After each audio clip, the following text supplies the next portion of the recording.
projet que je vais vous présenter tout à l'heure, enfin tout de suite, là, des enfants et des arbres, c'est le prolongement et la mise en action des propos du film Le Temps des arbres et en fait des divers, je dirais, enseignements tirés de mes derniers documentaires, puisque j'étais réalisatrice de documentaires depuis 15 ans, depuis très longtemps, justement sur ces thématiques de la transition agroécologique, de la mise en lumière de pionniers qui essayaient de réinventer de nouvelles pratiques et de nouveaux rapports à la terre, de nouvelles façons de produire. Et dans ces nouvelles façons de produire et de faire bouger le monde agricole, eh bien, le retour de l'arbre est un élément clé. Et dans ce film, Le Temps des arbres, voilà, j'ai vraiment eu le sentiment que maintenant, on avait à la fois tant un diagnostic très clair de poser de quelles sont les difficultés auxquelles font face le monde agricole. Et le monde agricole, c'est le miroir de notre société. Donc, en prendre soin, c'est prendre soin du collectif. Donc, on a posé des diagnostics sur quels sont les problèmes aujourd'hui. Et des gros problèmes sont liés justement aux problèmes d'érosion, de chute de biodiversité, sont liés au fait que l'arbre a disparu des logiques et des paysages agricoles. Donc, le diagnostic était posé, les propositions de traitement et les remèdes, en fait, commencent à être élaborés, clairs. Et en fait, on est dans ce moment un peu clé de comment est-ce qu'on fait en sorte que les solutions soient saisies ou diffusées auprès du plus grand nombre pour qu'on puisse véritablement faire cette transition agroécologique. Et donc concrètement, l'idée d'embarquer la société civile et les enfants pour qu'ils deviennent les ambassadeurs, les activateurs, les relais du projet, ça m'est paru comme une évidence. Et voilà, c'est un peu ça. C'est comment est-ce que quand on a pris conscience de certains enjeux, comment est-ce qu'on passe, on parle des paroles aux actes. Et c'est un peu ça, le passage d'un film à un mouvement citoyen. Et donc, du coup, le film, je le vois, moi, maintenant, comme la bande-annonce de ce que l'on est en train de vivre à très nombreux sur ce projet des enfants et des arbres que je vous raconterai tout à l'heure. Donc, si vous voulez, on peut regarder un petit extrait, une séquence particulière d'un agriculteur qui est pour le coup un pionnier extraordinaire, qui fait partie des tout premiers en France à avoir eu cette intuition forte de faire revenir l'arbre au cœur de ses champs. Et voilà, donc on essaie de le montrer, puis après on discutera après. Enfin, On va faire comme ça, oui. Et donc, je précise, moi, je vais poser des questions s'il n'y en a pas, mais sinon, à tout moment, vous pouvez poser les questions dans le chat et même prendre la parole parce que de toute façon, sur le montage final, on verra que Marie-France, donc vous inquiétez pas pour ça, mais ça peut être sympa voilà, de pouvoir échanger en audio, donc n'hésitez pas à prendre la parole aussi. Voilà. oui, n'hésitez pas parce qu'en fait, je suis un peu face à moi-même, donc c'est étrange Oui, là, ah ce oui. face à face. Alors, s'il y avait des visages en face, voilà, à un moment, c'est qu'on soit ensemble en fait, qu'on À plus discute. Voilà. convivial, effectivement. Voilà. Donc, Alors, vous essayez de le lancer, Emeline, ou j'essaye de mon côté? ben, Ah, merci des caméras, des Mhm. visages. Bah, Des si feux vous de l'avez cheminée. sorti, si Super. vous l'avez sorti, essayez, sinon je le ferai. Effectivement, je crois qu'il a fini de charger chez moi.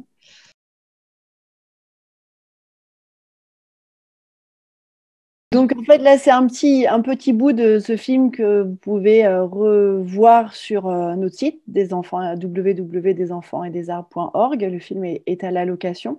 La séquence qui suit, c'est sur un couple merveilleux de viticulteurs qui a aussi décidé de remettre l'arbre au cœur des vignes pour faire revenir la biodiversité au cœur des champs et collaborer avec les chauves-souris et tous ces auxiliaires de culture. Mais bon, très clairement, vous avez en fait l'objet du projet, le pourquoi en fait j'ai initié cette démarche. C'est-à-dire que pour moi, ce que vous avez vu, ce qu'a réussi à mettre en œuvre cet agriculteur et ce que mettent en place tous ces agriculteurs, en fait, c'est l'avenir. C'est-à-dire c'est vraiment un projet de réconciliation totale où en fait on a bouclé cette boucle depuis le moment où on est sorti de la forêt, je dirais, qui était notre matrice collective pour entrer dans une relation de domination et de conflit avec le vivant, avec cette idée que c'est en travaillant, en travaillant beaucoup, en travaillant la terre, en étant dans un rapport de maîtrise et de soumission avec le vivant qu'on allait réussir à faire pousser des choses pour se nourrir. Et en fait, là, l'agroforesterie, c'est ce moment où finalement, comme il le dit à un moment, cet agriculteur, être à genoux au pied de ses haies, de ses arbres, c'est retrouver sa juste place où tout le monde est absolument nécessaire pour que ça fonctionne. Et dans le principe d'agroforesterie, eh bien, c'est une réconciliation profonde entre le grand génie du vivant, dont l'arbre est le chef d'orchestre, il est le pilier de la vie, mais l'agriculteur est aussi, s'il se met au bon endroit, s'il arrive à collaborer justement avec ceux qui vivent dans le sous-sol, qui vivent dans les branches des arbres, avec les insectes, eh bien, ça devient un activateur de vie à son tour. C'est-à-dire que s'il apprend à observer son terrain, il apprend à trouver la juste place, eh bien, il va aider. En fait, il va pouvoir accélérer le principe de vie proposé par l'arbre. Et donc, pour moi, c'est un vrai, je dirais, une boucle civilisationnelle, c'est une boucle de conscience, c'est une boucle de réconciliation, et c'est l'avenir, parce qu'en fait, voilà, l'enjeu, il est aussi simple que ça, que fait-on de notre terre fertile, comment on va se nourrir, puisque une terre nourricière, c'est une terre qui à la fois nous permet de boire, qui nous permet de respirer et nous permet de manger. Donc tout se joue autour de cette transition du monde agricole, et comme vous le voyez, eh ben, c'est difficile pour eux. Non seulement dans le monde agricole, les enseignements ne sont pas encore très en faveur de ces nouvelles logiques, puisque ce n'est pas facile de changer, de rectifier ces évidences, de rectifier ces certitudes, et puis c'est compliqué pour ce monde agricole de bouger. Alors voilà, exactement, il y a le couple Bourguignon qui a œuvré sur toute la microbiologie du sol depuis longtemps. Donc c'est toute une troupe aujourd'hui de chercheurs, d'agriculteurs, chercheurs, de gens très engagés sur le territoire qui ont amené les connaissances. Et maintenant tout l'enjeu, et donc l'enjeu des enfants et des arbres, c'est comment on fait que toutes ces solutions maintenant qui sont identifiées, où on a le recul scientifique, on a le recul d'expérience, comment est-ce qu'on fait pour que ça y est, ça se déploie et qu'on crée ce mycélium, c'est-à-dire cette idée de nourrir le sous-sol, ce racinaire souterrain. Comment est-ce qu'on irrigue les territoires, les consciences, pour que eh bien, ces faits d'exception, pour le moment c'est encore des faits de pionniers, deviennent des nouvelles réalités, des nouvelles certitudes communes, et donc un nouveau modèle de vie et donc d'équilibre global, avec cette idée que bien sûr le monde agricole, étant donné que c'est le socle de notre société, et bien quand de l'accompagner à retrouver son équilibre, son estime de soi, sa vitalité, son bon rapport entre produire et protéger, l'accompagner comme ça vers ce chemin, c'est finalement nous accompagner, nous, collectivement, toute la société, vers un monde meilleur, je dirais. Et donc, voilà, très concrètement, je me suis dit, comment est-ce que je peux faire que toutes ces connaissances sortent du champ agricole et que ce ne soit plus l'effet de pionnier, mais que ce soit un nouveau récit, que ce soit une aventure collective. Et bien sûr… Concrètement, du coup, comment ça se passe alors, ces projets qui mettent en lien donc, les enfants et les agriculteurs alors, puisqu'on est donc, dans l'éducation. Voilà, on est dans l'éducation, mais finalement, c'est aussi se rappeler que ramener nos enfants qui sont des consommateurs et qui sont des futurs dirigeants et de les raccorder au monde agricole, c'est absolument nécessaire. Donc, très concrètement, eh bien, on lance un appel à projet à destination des agriculteurs, ceux qui veulent planter, qui ont besoin de soutien financier et qui ont envie de planter avec cette idée de je veux que ma plantation, eh ben, ce soit l'occasion de me mettre en lien avec mon territoire. Donc, on fait un appel à projet. Une fois qu'ils sont sélectionnés, c'est eux qui vont aller voir l'école voisine, donc ça va jusqu'au collège, ça peut parfois même aller jusqu'au lycée. C'est eux qui vont avec leur projet, donc on leur donne des éléments pour qu'ils puissent expliquer, voilà, je suis agriculteur, je suis éleveur de volailles, maraîcher, céréalier, je veux replanter des haies ou je veux voilà, planter des arbres en intraparcellaire, comme on voyait là, c'est-à-dire alignés en cœur de champ. Mais pour ça, j'ai besoin de vous, j'ai besoin de la société civile, j'ai besoin de bras, et en fait, parce que la vraie difficulté pour faire revenir les arbres, c'est des problèmes les leviers psychologiques, enfin les freins psychologiques, c'est des freins financiers et c'est des freins de bras, en fait, pour planter 9000 arbres ou des kilomètres de haies comme il faudrait, il faut des bras, des bras, des bras. Et ce qui est merveilleux, c'est qu'on a un réservoir de bras et de bonne volonté, je dirais, à disposition dans les écoles, puisque l'idée était aussi, au moment où j'écrivais ce film, c'était le moment où émergeait le mouvement Greta, et que tous les vendredis, les enfants partaient dans la rue battre le pavé pour demander des politiques en faveur à la hauteur des enjeux climatiques. Et donc, je me suis dit que, en fait, clairement, rien ne viendra de là-haut, parce que moi, je ne crois pas au fait que la solution viendra de là-haut. Et donc, c'était comment leur permettre d'être les acteurs, et clairement, pour moi, les trois acteurs, c'est le monde agricole, l'enfant et l'arbre. C'est eux qui vont, si on les met en lien et si oui, on met en lien ces intelligences et ces puissances de vie, et bien, il y a des vraies solutions. Et donc, voilà, l'agriculteur va chercher l'établissement scolaire en lui disant, voilà, je vais planter tant, est-ce que vous voulez venir? Et nous, on fournit un kit pédagogique. Peut-être que vous voulez poser des questions, parce que moi, je parle dans mon flow. Là, je ne sais pas si je suis sur la bonne direction.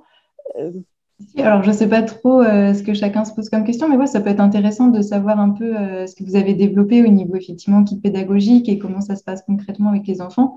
Mais à tout moment, n'hésitez pas à intervenir, à laisser vos questions, à mettre vos questions dans le chat ou à, voilà, à ouvrir vos micros pour poser des questions, évidemment. Donc oui, dans ce kit pédagogique, il y a beaucoup d'éléments. On a travaillé avec le réseau Prof en transition et également avec Anne-Sophie Chavigny de Flyaway, qui nous a aidé en fait, à créer des Padlets pour proposer toute une diversité d'ateliers pour explorer le génie de l'art, alors que ce soit par le biais de la littérature, par le biais de la SVT, par le biais des sciences naturelles, par le biais de l'anglais, de l'art plastique. Donc, on explore l'arbre sous toutes ses branches, avec cette idée qu'on demande aux enseignants, en effet, de travailler le lien à l'arbre sur de nombreuses séquences, pour vraiment se ressaisir de ce génie extraordinaire à côté de qui nous cohabitons et à qui Sapiens doit tout, en fait, enfin tant, on va dire, mais moi je pense tout. Et l'agriculteur, quelques temps avant la plantation, vient en classe présenter son métier, puisque en fait notre projet, c'est un projet aussi de mise en lien entre ces deux volets de la population, ceux qui nous nourrissent et les citoyens de demain. Donc, ils viennent présenter leur métier, leur quotidien d'éleveurs, de céréaliers, d'apiculteurs. Voilà, c'est quoi être agriculteur paysan? Pourquoi est-ce qu'ils ont besoin de planter des haies? Pourquoi? C'est quoi leur problème? Ils ont des problèmes, ils ont trop de vent, leurs poules souffrent du vent, ils ont des gros problèmes d'érosion de sol, ils n'ont plus du tout d'auxiliaire de vie, ils ont besoin de faire revenir des chauves-souris, des oiseaux dans leurs parcelles pour gérer les prédateurs. Bon, voilà, chacun a son problème pour lequel l'arbre est une réponse. Donc, ils expliquent ça et ils formulent aussi aux enfants que pour planter leur haie, puisqu'en général, nous, sur un projet, c'est 200 arbres ou 300 mètres de haies qui sont plantés. Donc, c'est beaucoup, c'est quand même du travail. Il y a vraiment, on n'est pas sur un enfant, un arbre symbolique. On est vraiment dans cette idée qu'il faut planter massivement et qu'on est au service du plan Marshall de l'arbre. Vraiment.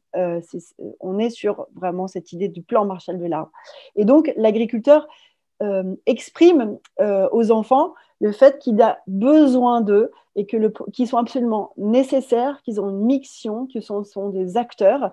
Et ça, c'est quelque chose que je demande absolument, que l'agriculteur se pose dans une position très à l'horizontale, c'est-à-dire qu'il n'y a pas de rapport descendant on vous invite à faire une sortie verte ou une sortie pédagogique. Pour moi, la pédagogie, elle est de dire vous êtes des citoyens et des humains déterminants pour la suite. Et en fait, vous avez un pouvoir qui est fondamental. Et donc, bah, ça fait que ces enfants à qui on confie une vraie mission, parce que planter des arbres, bah là, on plante 200 arbres, il se joue un projet agricole professionnel, un projet agricole, c'est des petits êtres vivants, il faut qu'ils soient bien plantés pour que ça pousse, c'est des engagements financiers, donc on leur confie une mission. Et voilà, et au résultat, ce qui est absolument extraordinaire, c'est que bah, les enfants, justement, sont galvanisés par le fait ils ont été briefés en amont, et donc ils sont nourris, je dirais, cognitivement, mais ils sont nourris dans le cœur parce qu'on leur dit combien ils sont utiles. Et le jour de la plantation, ils voient, en fait, ils savent faire, ils arrivent tout de suite avec cette mission. Et voilà, et presque en moyenne, on plante 200 à 300 mètres de haies avec les enfants. Et donc, il y a un véritable avant et un après qui, Mm. j'espère, va les marquer. Et en plus, ce que je trouve intéressant, c'est que finalement, c'est une sorte de biomimétisme parce que finalement, comme disait la personne dans ton documentaire, que l'idée, c'est d'aller avec la nature, bah là, c'est pareil, on va avec l'enthousiasme de l'enfant. Et je pense que tous les mouvements de pédagogie et d'éducation, maintenant, c'est ça l'idée. C'est au lieu de vouloir absolument bourrer la tête des enfants à tout prix, on va avec leur curiosité, leur enthousiasme naturel. Et je trouve que oui, c'est génial dans ce sens-là parce que ça les rend vraiment acteurs et dans le concret. Et du coup, on va vraiment avec leur envie profonde d'être utile et de voir comment ça marche et d'avoir un impact très, très jeune, en fait. C'est ce qui m'avait beaucoup, beaucoup plu dans ce projet. C'est totalement génial. Au-delà effectivement, de l'aspect environnemental qui me parle beaucoup aussi. Ouais. Ben, enfin, je dois dire que moi, ce qui m'attriste un peu, c'est notre génération, les générations précédentes qui sont un peu dans cette position de sidération, quoi. C'est-à-dire que à se dire, mais qu'est-ce que je peux faire? Je peux rien faire, je suis trop petit, je suis impuissant. Ben, moi, je suis pas d'accord du tout. Je pense qu'on n'est jamais trop petit. Je pense qu'on n'est jamais trop petit, en fait. Et c'est vraiment quelque chose que je transmets aux enfants, enfin, et que je demande vraiment, parce que moi, je ne suis pas sur toutes les plantations. Là, vous voyez, cet hiver, on en fait 64. Donc, il y a 3000 gamins qui vont planter 10 000 arbres. Enfin, c'est vraiment on est au cœur de la saison là. Mais de cette idée que vous allez voir que vous, avec vos petits bras, avec vos petits potes, vous allez arriver, le paysage, il aura une configuration particulière, vous allez partir, ça n'aura plus le même. Vous avez transformé le monde en transformant votre paysage. Et c'est vous, petits, qui vous démontrez combien vous êtes puissant. Et n'oubliez jamais ça, en fait, on n'est jamais trop petit pour faire bouger les lignes. Et ça, pour moi, c'est une idée, enfin, c'est au cœur de ce que je veux transmettre en termes de pédagogie. Moi, je ne suis pas pédagogue, hein, je suis réalisatrice. Après, j'avais fait des documentaires aussi sur l'école de demain, sur les techniques de pédagogique d'avenir, en fait, où il y a vraiment cette idée de rallier la théorie à la pratique. Et puis surtout, miser sur la diversité des talents et sur le fait, sur l'empowerment, quoi. Moi, je voudrais juste que ces enfants, ils aient confiance en eux et dans la résonance qu'ils peuvent avoir quand ils sont au bon endroit et quand ils travaillent en équipe.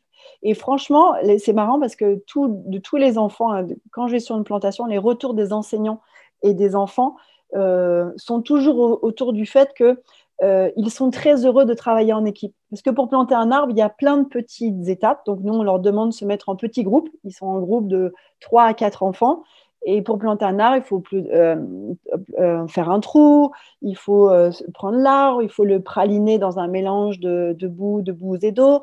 Après, il faut le remettre, il faut bien veiller à ce que le collet soit au bon endroit, il faut remettre la terre, il faut tasser, mettre un tuteur, une protection, du paillage. Enfin, c'est plein de petites étapes qui font que si un groupe plante 10 arbres ou 15 arbres, eh bien, ils ont tous tourné en fait dans les activités et ils sont tous en capacité de s'aider. Il y en a qui seront plus forts pour faire le trou, d'autres, bah, il va être en responsable de distribuer les. Tout le monde trouve un petit peu sa place et on sent d'ailleurs, il y a une ambiance qui fait penser à un peu une ambiance de ruche, parce qu'il y a un moment où ça se met à vibrer, parce que tout le monde a trouvé sa place dans cette orchestration, tout le monde a compris comment ça se déroule, et c'est marrant parce qu'à chaque fois, que ce soit les agriculteurs ou les enseignants, ils arrivent, oh là là, comment ça va se passer, oh là, tout ça, non mais c'est. Et il y a un moment où, clic, ça s'harmonise, tout le monde voilà, est absolument nécessaire à sa place. et ils travaillent ensemble. Et ça, c'est vraiment les retours de oh, j'ai travaillé avec mes copains, on a fait ça ensemble. Et bien sûr, il y a aussi cette grande joie des enseignants qui me disent on n'a pas levé la voix, il n'y a pas à lever la voix. Ils savent où aller et puis voilà, ils sont fiers, ils sont activés. Donc, cette notion de se sentir utile et de se sentir aussi important que si on était un grand, parce qu'en fait, on a un grand, on est aussi important qu'un grand, eh bien, voilà. Et donc, moi, en termes de qu'est-ce que je veux transmettre dans ce projet pédagogique, c'est ce lien à mon territoire, à mon alimentation, à nos agriculteurs, à la puissance du vivant et cette confiance en soi et dans le collectif. Et que finalement, on peut avoir, aujourd'hui, certes, l'homme a un impact sur l'environnement, mais il est aussi grand temps qu'on apprenne à voir qu'on peut avoir un impact vertueux et positif. Et donc, c'est ça qu'on essaie de transmettre. On imagine très bien, ça donne envie. Et du coup, je relais deux questions là qui sont dans le chat.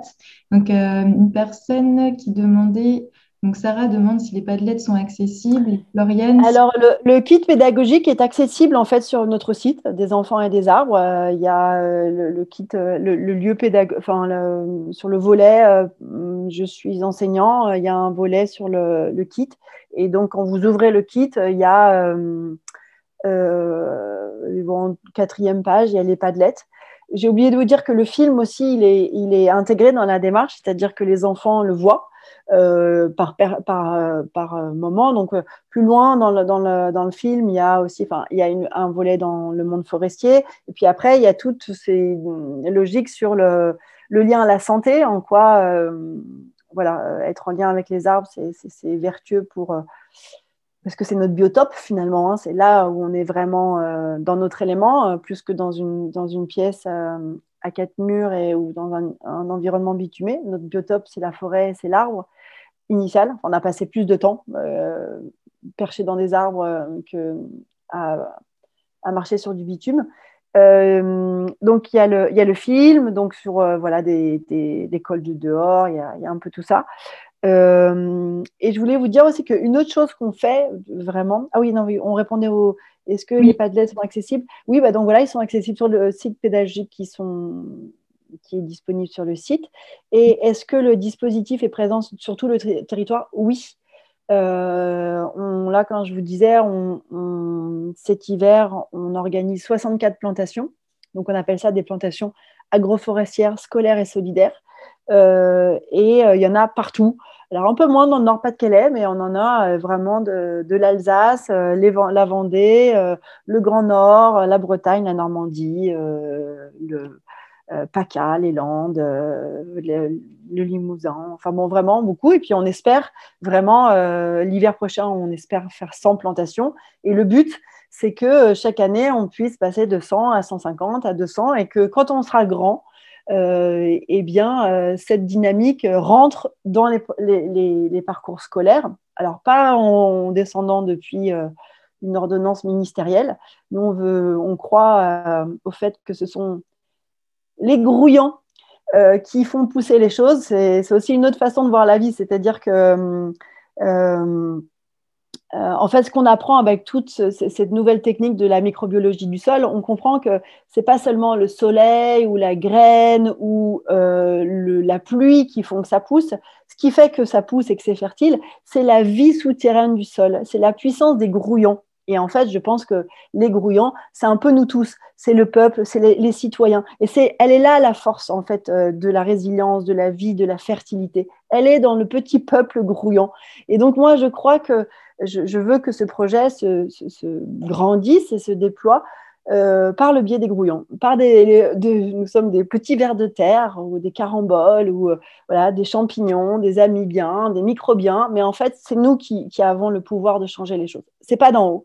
Et donc, j'espère que dans 10 ans, eh bien, de fil en aiguille, comment dire, de bouche à oreille, on aura réussi comme ça à embarquer le monde agricole dans cette transition avec bienveillance, en étant force de proposition, parce que finalement, le projet, il est là, c'est-à-dire qu'il est pour aider les enfants, ces citoyens, à avoir un avenir juste vivable, eh bien, il faut non seulement que ce soit des citoyens en lien avec les enjeux, acteurs, mais aussi qu'on aide le monde agricole à faire sa transition. Et ce monde agricole, il a besoin de tolérance, il a besoin d'amour, il a besoin d'être compris.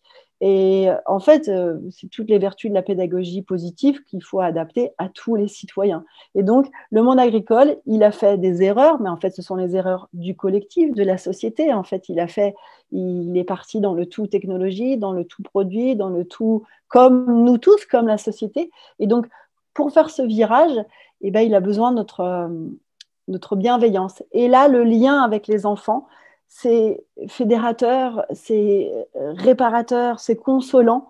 Et en fait, ça permet à des agriculteurs, enfin, c'est notre pari de se dire que déjà, nous, on travaille avec des bio et des non-bio, c'est-à-dire qu'on est dans cette proposition qui n'est pas très politiquement correcte en ce moment, puisqu'il semble bien vu de polariser les gentils et les méchants. Et bon, bah, nous, on est tout à l'inverse. On pense que les solutions vont se faire tous ensemble et qu'une logique de biodiversité et de fertilité nous dit que c'est tous ensemble qu'on va réussir à…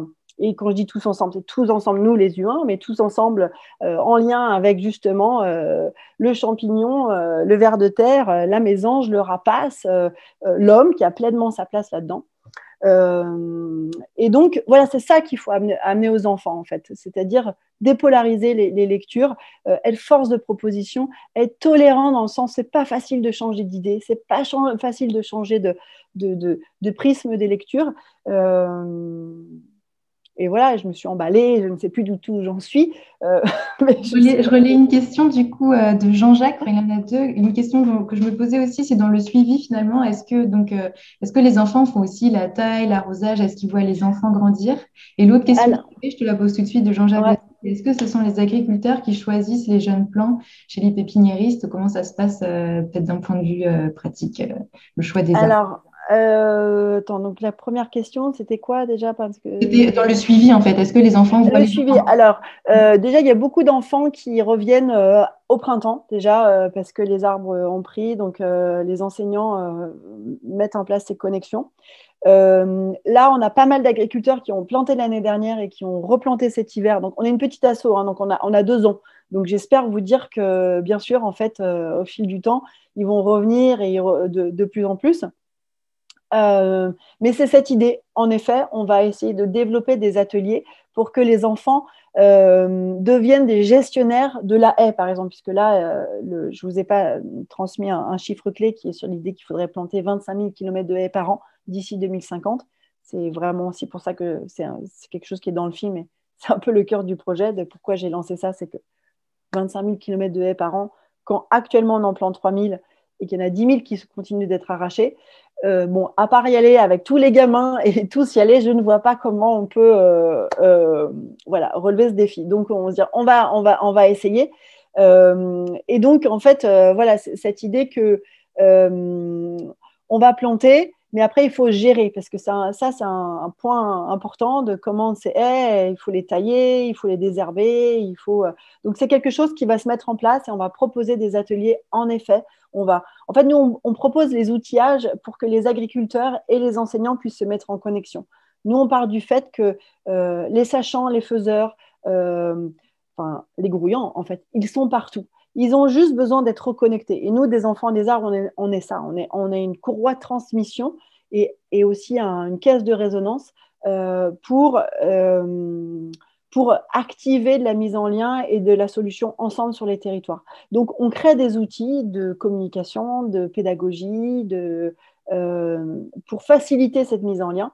Mais après, il y a plein de choses qui s'inventent spontanément sur les territoires. C'est-à-dire que, et c'est ça aussi la magie, c'est que un projet se fait sur un territoire et paf, il y a telle association en lien avec la nature qui va venir se greffer, il y a tel représentant de la LPO qui va venir, il y a tel représentant des bassins versants qui a une vraie expertise sur le lien, sur les bassins versants d'eau.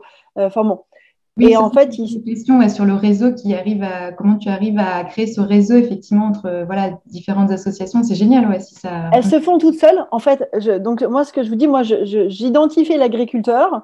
Je lui dis, tu vas chercher une école, et puis après, c'est la magie qui opère, c'est-à-dire qu'il va communiquer un peu là-dessus et de fil en aiguille, il y a plein de gens qui vont dire attends, mais moi aussi, en fait, j'ai envie d'être là ce jour-là, tiens, je viens de donner un coup de main. Et voilà, pour des agriculteurs, en fait, le projet, c'est aussi de les mettre en lien, de les faire sortir de leur isolement, de les mettre au cœur de l'échiquier social et de rappeler que ce sont les plus fondamentaux de nous tous.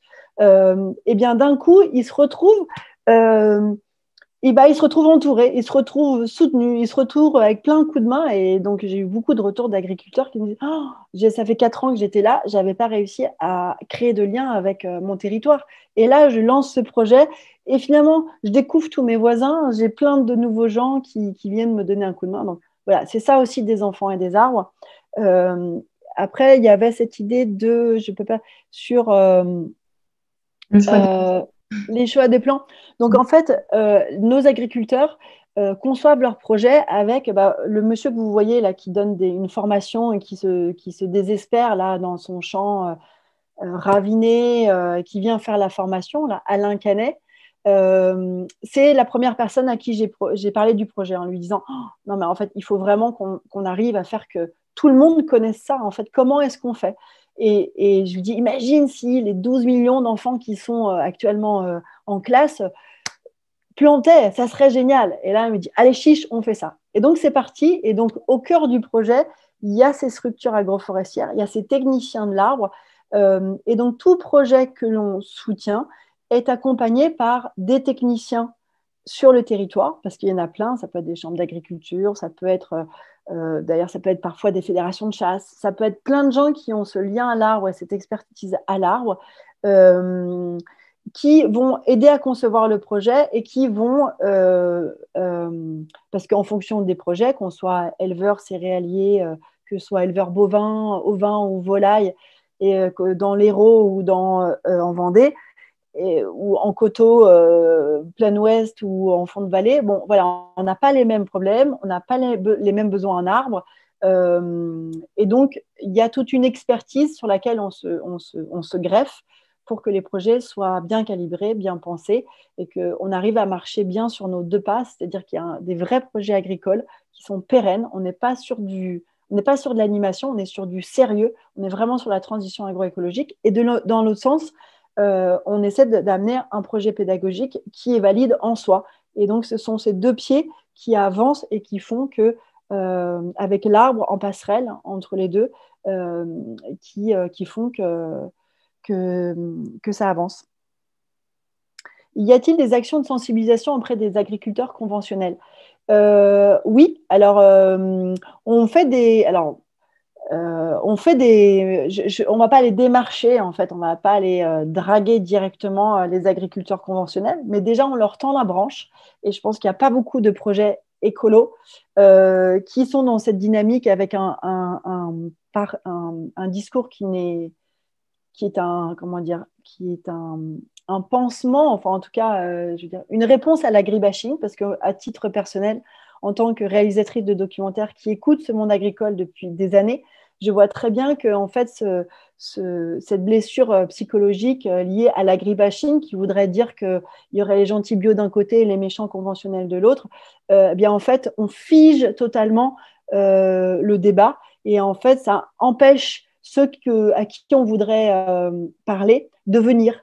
Voilà, les écoutilles sont fermées. Donc c'est pour ça qu'il y a... Et puis en plus, comme vous le voyez dans le film, on voit très bien que en fait, on peut être bio et ne pas travailler avec l'arbre. On peut être bio et se définir en creux par je suis en bio, je travaille sans produits chimiques, mais ce qui ne veut pas dire je travaille avec la nature. Et de la même manière, je peux être conventionnel et travailler en agriculture de conservation et travailler avec un petit peu de chimie, mais avec beaucoup plus de nature, beaucoup plus en lien avec mon sol, avec des couverts végétaux, avec des arbres. Donc ça veut dire que la vérité, elle est dans le gris. Il n'y a pas comment dire, de lecture polarisante qui soit juste. Et en fait, c'est juste une façon de nous faire stagner, en fait.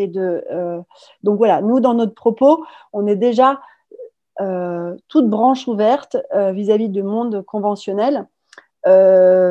en leur disant, bon voilà, nous, notre objectif, c'est quand même de retrouver des équilibres. Mais en tout cas, ça fait bouger les lignes et ça permet à des gens qui étaient un peu à la frange, alors c'est sûr, il y a des gens qui ne viendront jamais, c'est sûr, mais il y a plein de gens qui sont à la frange et en fait, qui ont besoin de cette approche de tolérance, de dire, en fait, c'est très compliqué hein, quand on est agriculteur et qu'on a des héritages par loyauté familiale et autres. Enfin, c'est compliqué de changer. Donc, plutôt que de les secouer et de les engueuler, on va dire, on comprend que c'est compliqué, mais on est à tes côtés et regarde, et si on allait ensemble là-bas. Voilà, c'est une... Là-dessus, j'ai un petit témoignage pour aller dans ton sens. On a un ami agriculteur qui, pour autant qu'il me rionnait il y a quelques années quand je lui parlais de permaculture, parce que le terme ne lui parlait pas, pour autant, il y a 20 ans, lui, il a replanté des haies partout sur ses terres, aux grandes dames de son père, qui était contre, mais lui, il a replanté des haies. Il fait très attention, il utilise de la chimie, mais il utilise vraiment, enfin, c'est vraiment un pionnier là-dessus sur les technologies pour justement en utiliser le moins possible et vraiment être. Donc, en fait, c'est vrai que lui, il aimait pas trop qu'on lui parle de permaculture et tout, il se sentait un peu attaqué. Et pour autant, il avait des pratiques en fait très saines de replantation des arbres et tout. Donc, Oui, et d'ailleurs, vous voyez, quand on a créé le kit pédagogique, il y a eu parce que finalement, dans les enseignants avec qui je travaillais pour réfléchir à ce projet-là, il y avait des enseignants très en lien avec la permaculture, et voilà. Sauf que la permaculture, c'est quelque chose qui fonctionne, enfin, pas sauf, ça fonctionne sur des micro-fermes, des petites structures, mais ce qui n'est pas la réalité du monde agricole aujourd'hui. La réalité du monde agricole qui nous nourrit, qui fait qu'on mange des pâtes ou des coquillettes ou du quinoa, c'est quand même globalement, à part pour les amas, je vois qu'il y a une allusion aux AMAP, bien sûr, mais aujourd'hui, le monde agricole, c'est quand même des structures sur des centaines d'hectares. Et donc là, on leur parle de permaculture, il y a des histoires de clivage. Donc nous, on essaie d'être cette idée de comment est-ce qu'on crée des ponts entre ces micro-fermes en maraîchage et en permaculture, que l'on accompagne également, et des grands céréaliers sur 300 hectares. Et en fait, et c'est ça qui est beau, c'est-à-dire qu'ils arrivent à se sentir comme appartenant à une même dynamique. Alors parfois, chacun avec des contraintes différentes, avec des tempos différents, mais on a une vision commune. L'idée, c'est de se dire qu'on va y aller, mais voilà, je ne sais pas, il y a peut-être parmi vous des gens qui fument ou qui ont fumé un moment, qui savaient que ce n'était pas bien de fumer, et ben, qui n'arrivaient pas à arrêter. C'est quand même un grand classique, ça. Et donc, ça ne veut pas dire que c'est bien de fumer, mais ça veut dire qu'on sait combien c'est difficile de changer, même si on sait que c'est bien pour soi. Bon, petit aparté, mais attendez, et avec l'OFB, il y a peut-être un lien à créer. Bien sûr, alors quand on se lance sur des projets comme ça, il y a plein de gens avec qui on pourrait travailler. La réalité, c'est qu'on est deux dans notre toute petite structure et que nous, on est très promis. Donc, si vous avez des gens de l'OFB qui veulent venir travailler avec nous, super bienvenue. Et bien sûr, je sais qu'au fil du temps, on va créer un racinaire, et nous, ce qu'on veut, c'est travailler avec plein de gens, justement. On est là pour faire de la mise en lien. On est là pour jouer à l'arbre, parce que l'arbre, c'est ce qu'il fait. Il met en lien tant de formes de vie différentes. Le promeneur, la mésange, l'écureuil, le ver de terre, le carambole, l'air, l'eau, la lumière. C'est ça qui fait l'arbre. Donc nous, on va jouer à être des arbres humains et à mettre en lien en fait ces grandes diversité de compétences, d'approches, de moyens pour aller vers cet objectif commun qui est vraiment ce que vous avez vu dans ce film, comment amener notre monde agricole à se réconcilier avec lui-même et donc avec le vivant, et donc remplir sa mission de nous nourrir et de nourrir nos enfants sereinement. Et là, c'est clair que je pense que les enfants sont des activateurs de réconciliation et de retrouvailles. Je ne sais pas si tu as vu, il y a une question aussi, enfin une remarque de Sarah, qui est animatrice nature et qui dit que c'est parfois difficile de convaincre les adultes et qu'il y a des problèmes législatifs, etc. Sans doute. Alors, je dois avouer que je sais pas je sais pas comment, mais là, nous, des enfants et des arbres, ça coule tout seul, en fait. Vraiment sur ce process euh, voilà, on a un agriculteur qui va aller faire ding-dong à l'école voisine, qui va amener son projet et qui va trouver soit un chef d'établissement qui trouve que c'est génial, et on a même des établissements qui en ont fait leur projet d'établissement, c'est-à-dire que c'est devenu le fil rouge d'année en année, par exemple des collèges où il y a vraiment voilà, ces travaux en projet entre le prof de sport, le prof de musique, de littérature, tous ils se mettent en lien. Pardon, je vais tout casser. Bon, pour travailler sur ces thématiques. Mais je pense que ça, en effet, ça peut être très compliqué, mais je pense que nous, on a, pour le moment, ça roule. Je dirais même en cette période Covid, on arrive, et même l'année dernière, alors, tout était figé, tout le monde était exclu, toutes les associations, plus rien ne se faisait. Nous, on a pu réussir à embarquer nos 2000 enfants l'hiver dernier. Donc, je ne sais pas, peut-être qu'on crée notre microclimat, on a de la chance, mais pour le moment, on n'a pas trop de difficultés administratives. Et puis les adultes, bien sûr que c'est difficile de les faire bouger. C'est pour ça qu'on rentre par les enfants, en fait. Parce que... Ah oui, une petite chose que je voulais vous dire aussi, en fait, qui est vraiment assez cruciale dans notre démarche, que je demande à tous les enseignants et les agriculteurs, c'est qu'on demande aux enfants d'enraciner des rêves. C'est-à-dire que, et maintenant plus que jamais, je pense qu'il est absolument nécessaire de réhabiliter le rêve.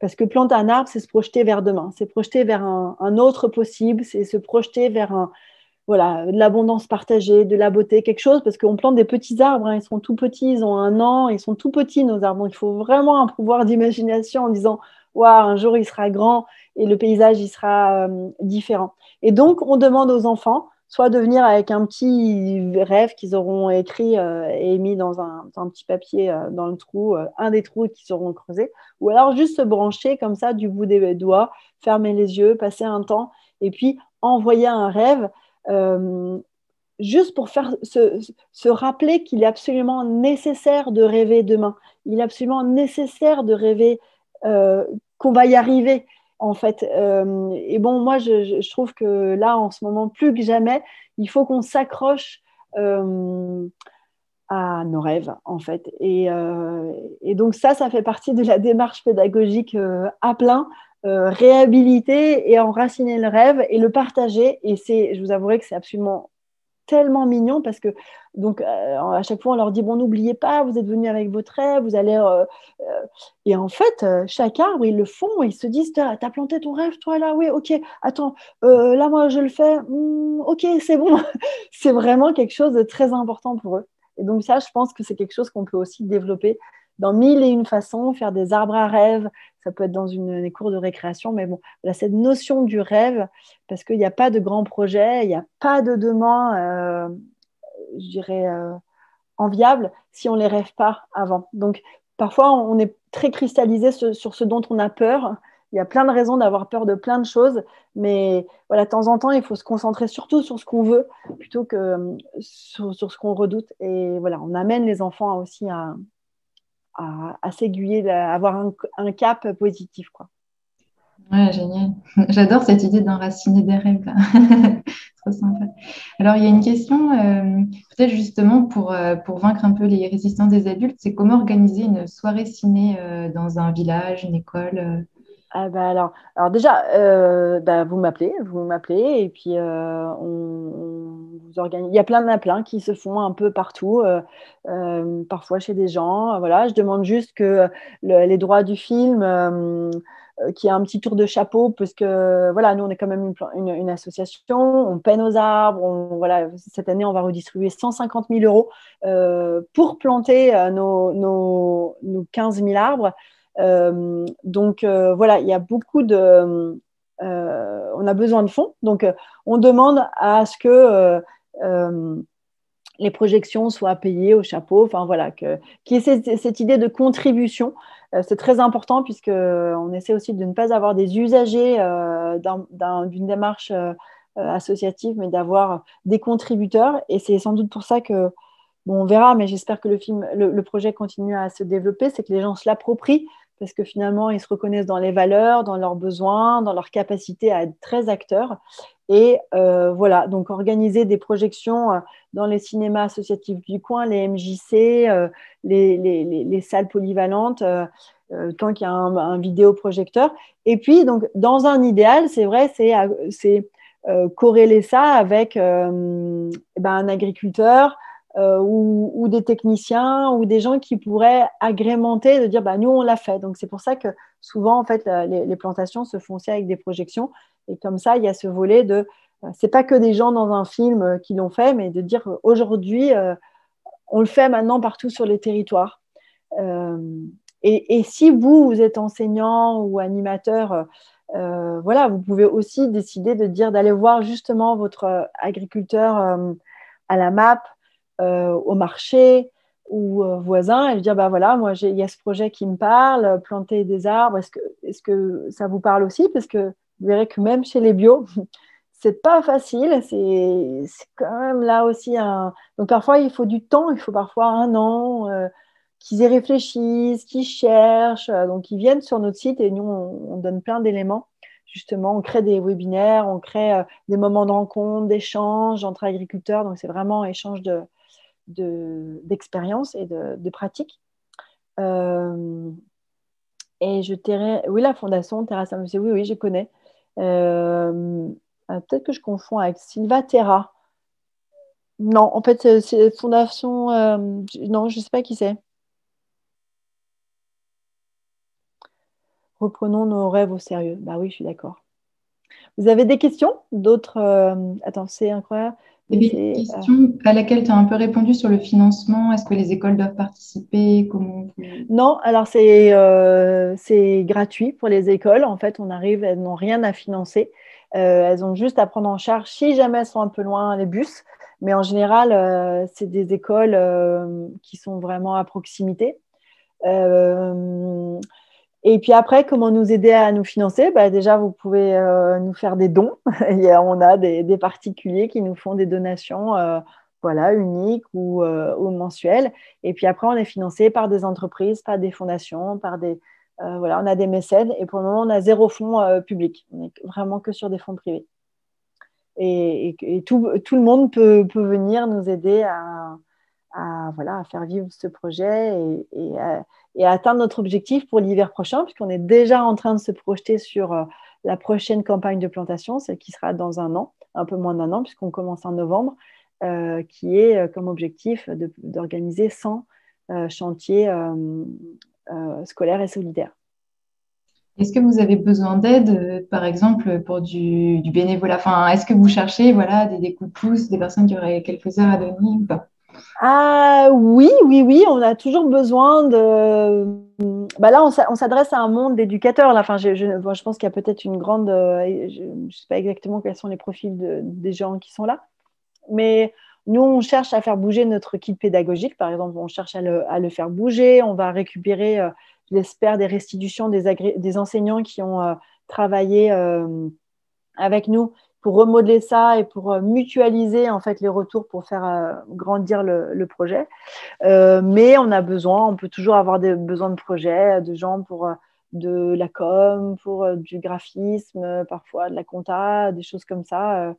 Voilà. Mais on est plus sur des projets, des gens qui s'engagent sur le temps long, parce que finalement, intégrer des gens qui viennent au coup par coup, eh bien finalement, ça nous prend plus de temps que de faire les choses nous-mêmes. Voilà, donc il faut des gens qui ont envie de s'engager sur le temps long et régulier pour qu'on puisse leur donner des missions en propre. Voilà, mais pas trop les petits trucs par-ci par-là parce que ça nous disperse et on a déjà beaucoup d'interlocuteurs. Et alors, est-ce qu'on peut imaginer de planter des arbres en ville? Quelqu'un parlait aussi des villes et villages en transition, du mouvement des villes en transition. Et quelqu'un dit, voilà, à Paris, comment on fait? Ah c'est vrai, alors je vous avouerai que euh, je mise sur le fait que dans les années à venir, on trouvera de plus en plus de gens qui spontanément vont répondre à nos appels à projets.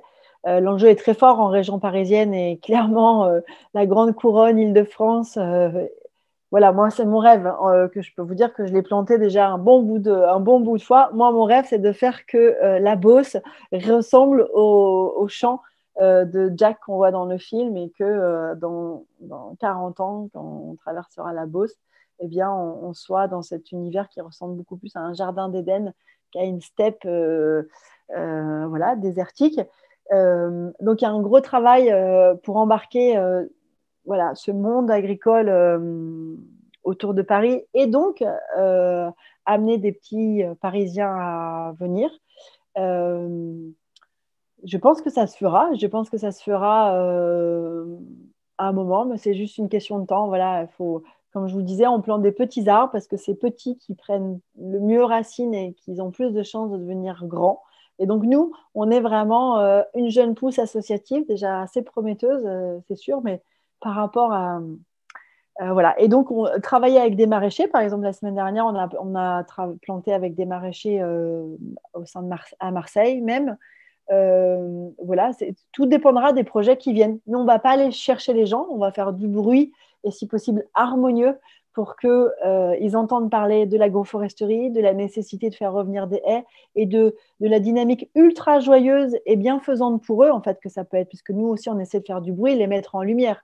On essaie on croit sur le fait que cette phrase de Chateaubriand, je crois que rien n'est plus contagieux que l'exemple. Bon, il y a peut-être Omicron en ce moment, mais après Omicron, il y a l'exemple, et si possible vertueux, qui est ultra contagieux et qui est ultra inspirant. Donc nous, on essaie de faire venir la presse, et donc on valorise nos agriculteurs pour que le voisin, qui les aurait vus sur France 3 Région, dans France Ouest, la Dépêche du Midi, tout ça, dit, ah bah tiens, bah, pourquoi pas, ça peut être sympa. Et surtout, ça peut même moi me mettre en lien avec les consommateurs du coin, puisque finalement, les parents d'élèves, après, vont vouloir venir voir les arbres que les enfants ont plantés, parce que là, nous, on a plein de témoignages d'agriculteurs qui me disent, bah, moi, c'est comme s'il y avait des dodanes virtuelles, comment dire, imaginaires qui ont poussé sur ma route le long de mes champs, puisque maintenant, les enfants demandent aux parents de faire des détours pour venir voir comment vont les arbres, et donc et ben, de temps en temps, ils viennent. Et puis moi, je fais de la vente à la ferme. Donc, du coup, j'ai deux. Bon, voilà. Donc, c'est tout ça qu'on va construire, mais qu'on va construire avec vous. Voilà. Et donc, les Paris vergers urbains à planter dans 70. Ah oui, oui, bah, d'ailleurs, j'étais. Mais bon, ça s'est arrêté. Les Paris vergers, c'était joli parce que c'était cette idée de débitumer un peu des plates-bandes des cours de récréation, mais c'était pour planter quelques fruitiers. Voilà, c'était 6 arbres fruitiers. C'est très joli à titre pédagogique, d'entretien et autres. Mais vraiment, nous, disons que c'est une autre action parallèle. Nous, on est vraiment sur cette idée que la grosse différence, elle va se faire si on arrive à faire bouger le monde agricole et celui qui, justement, se sent le plus loin de ces sujets-là en fait. Donc, voilà, ce sont toutes ces approches qui, les unes à côté des autres, font mouvement.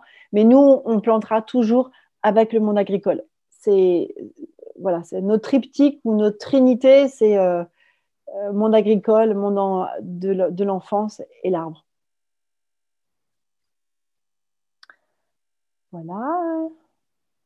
C'est quoi? C'est possible, mais il faut ne pas se décourager. Alors ça, c'est sûr qu'il ne faut pas se décourager de façon générale. Et je pense que sur des projets comme ça, il faut se gainer. Moi, je parle souvent du fait que l'optimisme, c'est un art martial. C'est tous les jours, il y a des gens qui font des pompes et qui se gainent pour avoir. Bah, moi, je pense que c'est le mental et l'optimisme et la foi qu'il faut se gainer, maintenant plus que jamais. Et il faut être très focus sur des petits objectifs, en fait, sur un espace très. Et puis ne pas lâcher, quoi, en fait. Hein. Mais bon, quand on est habité par une vision, il n'y a rien à faire, on ne peut pas lâcher, je crois. Bah, ça se sent en tout cas la vision que, que tu transmets là. Je crois que les retours sont très enthousiastes. Oui, oui, puis parce que finalement, vous voyez, nous, on fait pousser des arbres, on aide des agriculteurs, mais je vais vous avouer que ce qui est le plus extraordinaire, c'est la joie. Et surtout en ces moments-là, en fait, la joie qui se, qui se partage et qui se vit dans ces moments où on est ensemble, où on voit que la solidarité a quand même finalement euh, a encore de beaux jours devant soi. Et voilà, on partage beaucoup de joie.